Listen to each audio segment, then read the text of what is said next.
जैसा कि पशु परिचर भर्ती का रिजल्ट जारी कर दिया गया है, जिसको लेकर के 10 लाख से ज्यादा अभ्यर्थियों को लंबा इंतजार था। लेकिन जैसे ही ये रिजल्ट जारी हुआ, उसको लेकर के विवाद भी खड़ा हो गया है।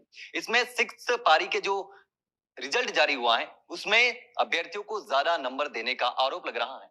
हमारे साथ बात करने के लिए राजस्थान कर्मचारी चयन बोर्ड के अध्यक्ष मेजर जनरल आलोक राज हैं। उनसे जानेंगे कि आखिर ये किस तरीके से क्या विवाद है और क्यों ऐसा हुआ है।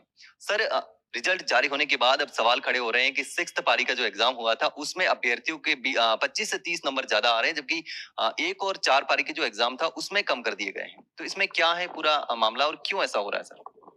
देखिए, नमस्कार, जय हिंद।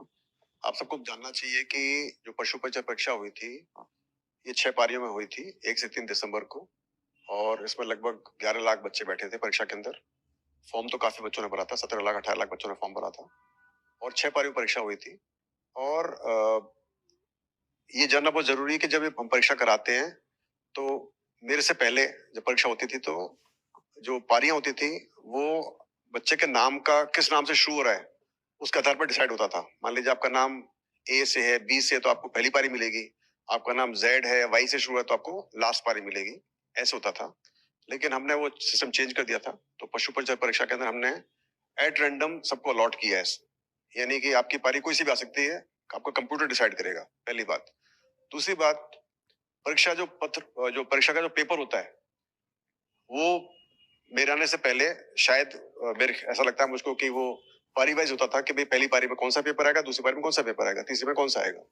लेकिन जब से मैं आया, मैंने ये सिस्टम चेंज कर दिया था। और किस पारी में कौन सा पेपर जाएगा, ये उसी क्षण डिसाइड होता है, परीक्षा के 2 घंटे पहले। मान लो ये परीक्षा जैसे हमें पशु परिचय कराई थी, 8 सेट बने हुए थे। 8 में से हमने 6 सेट इस्तेमाल करने थे। तो हमने 1 तारीख को सुबह परीक्षा के स्टार्ट होने के लगभग 2 ढाई घंटे पहले डिसाइड किया, ड्रॉ ऑफ लॉटरी से। यानी कि हमने चिट डाली और डिसाइड किया भी कौन सा वाला पेपर जाएगा। तो हमने सारे कोड लिख दिए, कलर का लेबल लिख दिया। तो जिस पर्ची निकली, हमने वो पेपर उस दिन चला दिया। फिर दोबारा जब परीक्षा हुई सेकंड पारी की, फिर दोबारा हमने चिट निकाली। तो यानी कि कौन सा पेपर किसके हिस्से में जाएगा पता नहीं होता।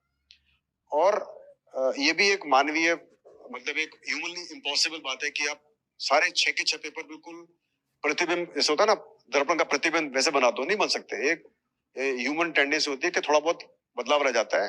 ये मैथ्स नहीं है, खाली साइंस मैथ्स नहीं है, इसमें आर्ट्स भी है, कई सारी चीजें हैं जहां पर कि ये पॉसिबल नहीं है कि वो सारे क्वेश्चन एक से हो जाए। तो वो भी संभव नहीं है। यानी कि कुछ ना कुछ फर्क तो हर पेपर में रहेगा ही रहेगा। और हर पेपर को देने वाले बच्चे भी अलग अलग होंगे। लेकिन सिलेक्शन ऑफ पारी, किस किस बच्चे के कौन सी हिस्से में पारी आएगी, वो एट रैंडम होता है। किस पारी में कौन सा पेपर जाएगा, वो एट रैंडम होता है। और श्योरली कुछ ना कुछ फर्क पेपर में रह जाता है।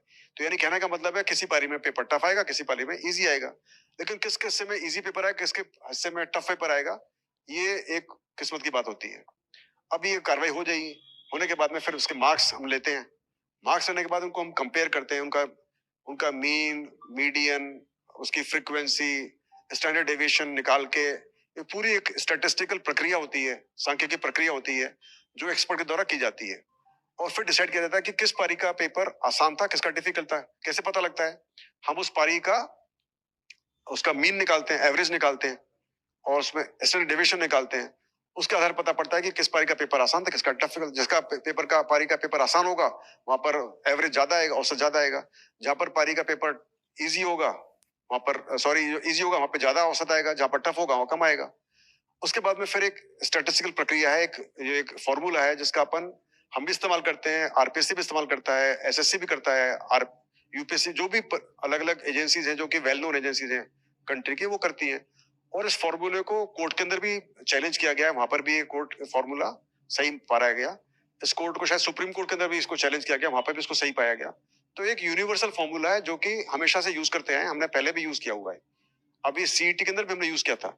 सिर्फ सीईटी में फर्क ये था कि वहां पर बहुत ज्यादा बच्चे पास हो गए, इसलिए किसी को अखरा नहीं, ज्यादा फर्क भी नहीं पड़ा। लेकिन पटवारी परीक्षा जो पहली बार हुई थी, उसके अंदर भी ऑलमोस्ट सेम तरह का था कि नंबर काफी बड़े थे, 8-10 नंबर बड़े थे, 8-10 नंबर कम हुए थे।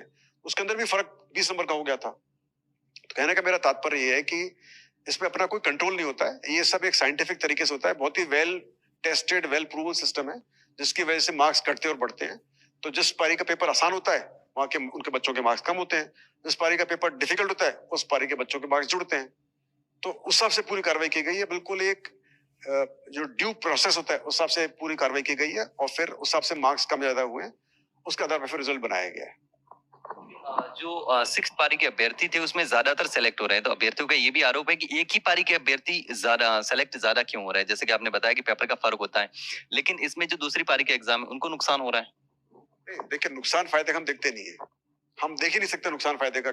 हम तो सिर्फ देखते हैं प्रोसेस क्या होना चाहिए, तो हमने वो प्रोसेस अपनाया है। हमने जो मार्क्स से सब बच्चों के उससे प्रोसेस लगाया, फॉर्मूला लगाया, फिर कार्रवाई की है। अब उसके बाद में किसका सिलेक्शन हो रहा है किसका नहीं हो रहा हमने चेक भी नहीं किया अभी तक। ना हम चेक कर पाते, ना हमको चेक करना चाहिए, क्योंकि ये प्रोसेस है। हम ये थोड़ी कि मान लो ज्यादा बच्चे सेलेक्ट हो तो हम चेंज कर दे प्रोसेस को। वो कोई सिस्टम नहीं जो फॉर्मूला बना है उसको यूज करना पड़ेगा। अपने मर्जी से हम नया फॉर्मूला नहीं बना सकते, इसी की वजह से ये कार्रवाई हो रही है। अभी आपने चतुर्थ श्रेणी कर्मचारी का जो सिलेबस था उसमें राजस्थान जीके का वेटेज 41% किया गया है, तो इसमें 41% किस आधार पर, अपने आधार क्या माना इसको, किस आधार पर 41% की 41 ही होना चाहिए, तो ये इसका क्या बेस रहा? देखिए, जो आधार होता है वो होता है आपस में विचार विमर्श। तो बोर्ड है, बोर्ड के अंदर पावर है इसको चेंज करने की। तो ये पूरे के पूरे जो उसका सिलेबस है उसको हमने एक एक्सपर्ट के द्वारा बनवाया गया था। ये पूरा जो सिलेबस है ये एक्सपर्ट्स कमेटी ने बनाया था, उसके आधार पर बना के हमने उसको पहले अप्रूव किया था। अब जब उसके बाद मांग उठी कि ये सिलेबस कम है और ये ज्यादा होना चाहिए और ज्यादा बढ़ा देना चाहिए, 70% कर देना, 60% कर देना चाहिए, तो ये बच्चों की मांग है और उनका ये डर है, अप्रिहेंशन है कि बाहर के बच्चे, दूसरे राज्यों के बच्चे इस ज्यादा उनको फायदा होगा और हमारे बच्चों को नुकसान हो जाएगा, राज्य के बच्चों को नुकसान हो जाएगा, युवाओं को।